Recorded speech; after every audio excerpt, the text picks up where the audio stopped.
मीर अली कुरैशी साहब।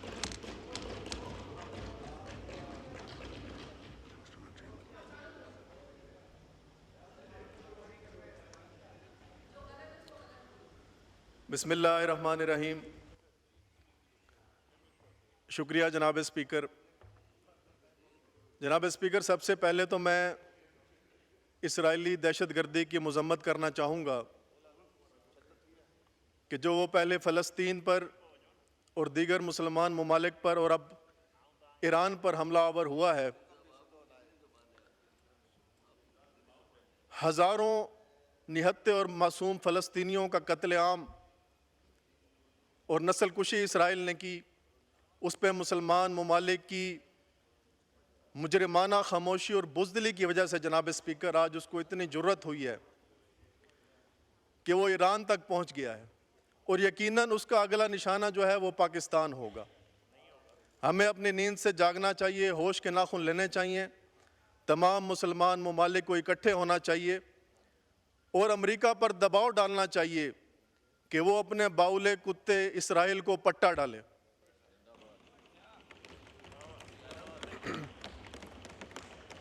जनाब स्पीकर, अगर इमरान खान साहब आज वज़ीर-ए-आज़म होते तो यकीनन इस हवाले से बैनुल अक़वामी सतह पर सबसे मौसर आवाज़ उठाते, मुसलमान ममालिक को यकजा करते और इस हवाले से अमली इक़दामात लेते।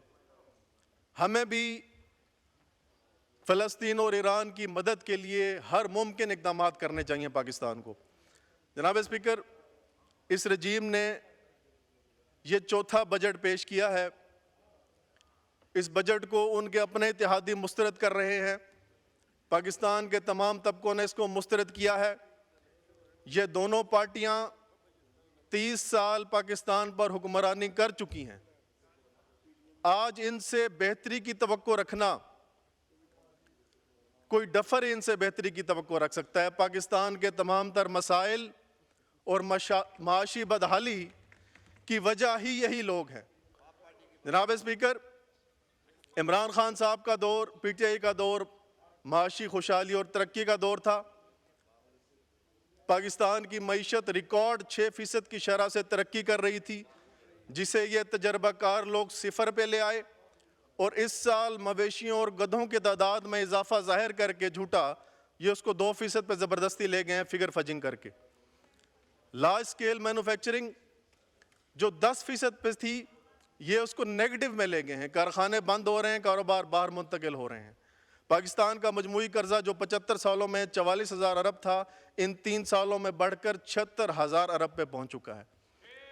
3 सालों में 32,000 अरब। और मैं पूछूंगा ये पैसा कहाँ लगा? पाकिस्तान की अवाम पे तो नहीं लगा जनाब स्पीकर। और पाकिस्तान की आमदनी बढ़ाने के लिए इन्होंने कोई इकदाम नहीं किए, मुकम्मल तौर पर नाकाम हुए हैं। पर कैपिटा इनकम आपकी आज भी वही है जो पीटीआई के दौर में थी, आपकी एक्सपोर्ट्स आज भी वही हैं जो पीटीआई के दौर में थी। जनाब स्पीकर, ये प्रोजेक्ट पीडीएम जो है, जो लंदन प्लान और रजीम चेंज के नतीजे में मार्ज़े वजूद में आया, मुकम्मल तौर पर फलाप हो चुका है। अब इस सियासी लाश को ज़बरदस्ती घसीटा जा रहा है और इसको घसीटते घसीटते पाकिस्तान की जमहूरियत को, पाकिस्तान की अदालत को, पाकिस्तान के मीडिया सबको रोन दिया गया है। लेकिन ये जो फिल्म है ये चलती हुई नज़र नहीं आ रही। जनाब स्पीकर, इससे पहले कि अवाम के सब्र का पैमाना लबरेज हो और आपका हाल बांग्लादेश की हसीना वाजिद वाला हो, बेहतर है कि होश के नाखून ले लें। इमरान खान समेत तमाम सियासी असीरान को आज़ाद किया जाए और फौरी मुल्क में इलेक्शन कराए जाएं, अगर इस मुल्क को बहरानों से निकालना है और इसकी मईशत को संभालना है। जनाब स्पीकर, पाकिस्तान एक ज़राई मुल्क है। ज़राअत हमारे मईशत की रीढ़ की हड्डी है और इन्होंने सबसे पहला और कारीवार हमारी रीढ़ की हड्डी पे किया। इमरान खान साहब के दौर में किसान खुशहाल हुआ, किसान के मुनाफे में इजाफा हुआ, जिसकी वजह से तमाम फसलों की रिकॉर्ड पैदावार हुई। और ये एग्रीकल्चर जीडीपी को जनाब स्पीकर सिफर पे ले आए हैं, सिफर पे। हमारा एग्रीकल्चर क्राइसिस में है और इसका सारा क्रेडिट मैं मरियम नवाज को दूंगा।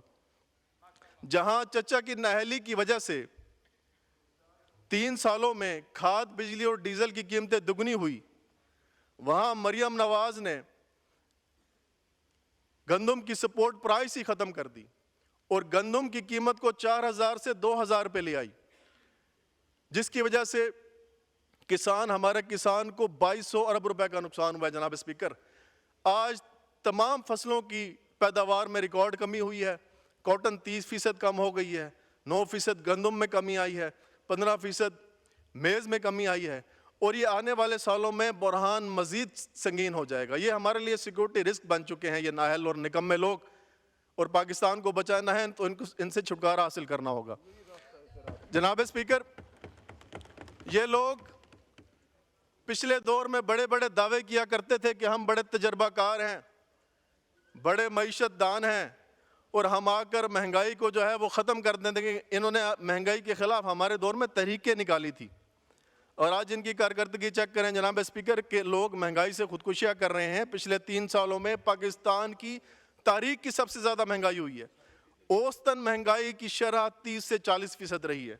मैं सिर्फ आपको चंद मिसालें दूंगा कि जो पेट्रोल की कीमत पीटीआई दौर में 148 पे थी, आज 258 पे पहुंच गई है। बिजली का जो यूनिट 16 रुपए का था, आज 44 रुपए का हो गया है। चीनी जो 60 से 90 पे हुई थी हमारी दौर में और पूरे मीडिया ने आसमान सर पे उठा लिया था, और आज 90 से 180 पे पहुंच गई है, लेकिन सबको साम सूंघा हुआ है। सारे चैनलों को इन्होंने पीटीवी बना दिया है। जनाब स्पीकर, सीमेंट की बोरी 700 रुपए की थी हमारे दौर में, आज 1400 रुपए की हो गई है। यूरिया खाद 2200 रुपए से 4400 रुपए पे पहुंच गई है। डीएपी की कीमत 8000 से 13000 रुपए पहुंच गई है। दूध 100 से 200 रुपए, कुकिंग ऑयल 380 से 580 और दालों की कीमत 200 से 250 से लेकर 400 से 500 तक पहुंच गई है। तकरीबन तमाम अशिया में 100% से ज़्यादा का इजाफा हुआ है। और ये जो दावा कर रहे हैं महंगाई में कमी का जनाब स्पीकर, ये डिमांड सप्लाई के गैप की वजह से और लोगों की कीमतें खरीद ही ख़त्म हो गई है। 60% लोगों की कीमतें खरीद में कमी आई है। लोग कुव्वत खरीद में लोग अफोर्ड ही नहीं कर सकते, इसलिए आर्जी तौर पर अभी एक हाइट पे जाकर कीमतें रुकी हुई हैं और उस पर भी आज इन्होंने पेट्रोल पंप आवाम पे गिरा दिया है। जनाब स्पीकर, हर हवाले से ये लोग नाकाम हो गए हैं और इस महंगाई के असरात से बचाने के लिए इन्होंने आवाम के लिए तो कुछ नहीं किया, लेकिन अलबत्ता अपने वजीरान और मुशीरान और सब की तनख्वाहों में ज़रूर कई गुना इजाफा कर दिया है, जो कि इंतहाई शर्म का मकाम है। जनाब स्पीकर, मैं बात करना चाहूँगा आखिर पे अपने ज़िले और अपने हलके के हवाले से। इमरान खान साहब के दौर में जनाब स्पीकर जनूबी पंजाब को पंजाब के फ़ंड का तीसरा हिस्सा रिंग फेंस करके मुख्तस किया गया, जिसकी वजह से जनूबी पंजाब में रिकॉर्ड तरक्की हुई। पंजाब में पहली दफ़ा पीटीआई की हुकूमत बनी थी और हमारे ज़िले को जनाब स्पीकर तमाम दरीना मुतालबे इमरान खान साहब ने अपने 3.5 सालों में पूरे किए। कोटदू को ज़िले का दर्जा दिलवाया, चौक सरवर शहीद को तहसील का दर्जा दिया, कोटदू में मदर एंड चाइल्ड अस्पताल बनवाया, कोटदू में कॉमसैट्स यूनिवर्सिटी का कैंपस मंजूर किया। लेकिन बदकिस्मती से इस हुकूमत ने पिछले 3 सालों में जनाब स्पीकर एक भी खातिर खा प्रोजेक्ट कोटदू को नहीं दिया, बल्कि तमाम पुराने मनसूबों की फंडिंग इन जालमों ने रोकी हुई है।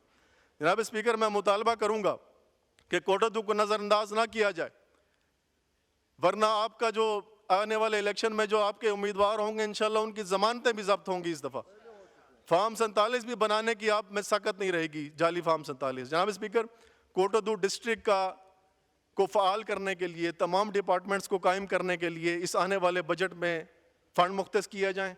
चौक सरवर तहसील के लिए फ़ंड मुख्तस किए जाएँ। मदर एंड चाइल्ड अस्पताल जिसकी बिल्डिंग मुकम्मल हो चुकी है जनाब, उसको फंक्शनल किया जाए।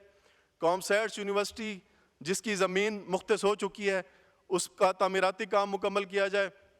और जनाब speaker, TP link canal road जो कोटदू, लिया और तोसा 3 अजला को मुल्तान से जोड़ती है, उसको 2 रोया किया जाए और उसको कारपेट किया जाए।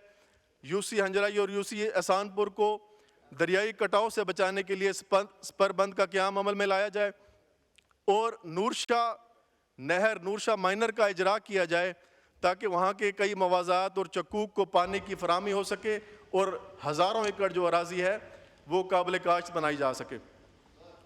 जनाब स्पीकर, अगर इस मुल्क को, इस मईशत को बचाना है तो उसका वाहिद रास्ता है कि आपको जमहूरियत को, हकीकी जमहूरियत को इस मुल्क में बहाल करना पड़ेगा। सियासी इंतकाम को आपको ख़त्म करना पड़ेगा और तमाम सियासी असीरान को आज़ाद करना पड़ेगा। और 2024 ने मुत्तफ़िक़ा तौर पर इस मुल्क की आवाम ने इमरान खान साहब को वोट दिया है और मैं ये मुतालबा करता हूँ कि फौरी तौर पर तमाम सियासी कैदियों को, इमरान खान साहब को और बुशरा बीबी को आज़ाद किया जाए। पाकिस्तान जिंदाबाद, इमरान खान जिंदाबाद।